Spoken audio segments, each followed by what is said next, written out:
are you going to be able to tell which nails? Because I said 16 gauge, I said 18 gauge, I said da-da-da-da-da. Well, look on your gun. It's going to say fastener gauge 18 GA. Well, then you look at your nails, 18 GA. Or this one says 16 GA. So you have to be, you got to be cognizant of that, okay? You're all intelligent individuals who can handle that. All right. The way that a nail gun works. Some people are familiar with how an air hose or an air fitting works. Others are not. When you plug it in, always make sure that it's pointed in a safe direction. Kind of like an actual gun in that regard. This particular hose actually does just slide on. A lot of times you got to pull this collar back, slide on, and then this pushes forward. Okay, that's how it works. It interlocks around here. I point it down in a safe direction because something would happen that all of a sudden it would want to fire when it first got air. I want to be sure of that. I don't want to point it at somebody. All right, the way that this gun works is, if like a roofing nailer or a framing nailer, if I hold it down and bump it, it's gonna fire.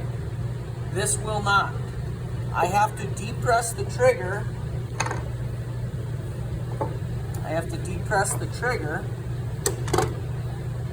And then pull the trigger.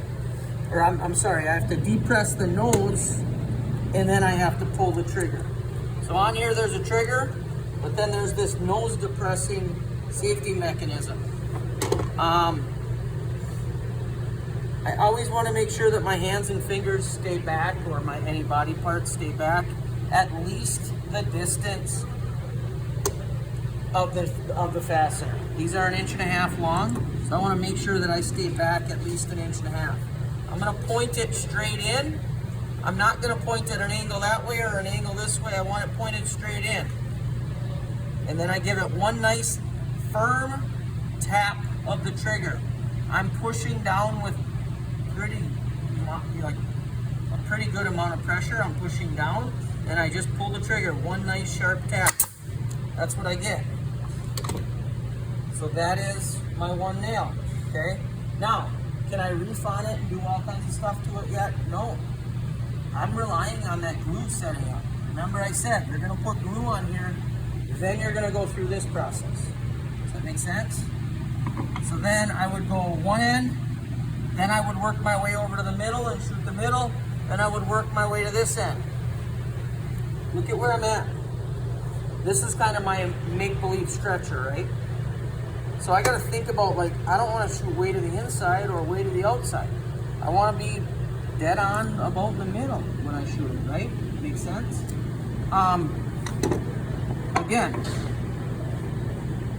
I want it flush with the outside, firm pressure down. Always obviously make sure that you're wearing your safety glasses. And then again, if you see this finger, I'm just gonna do one sharp, like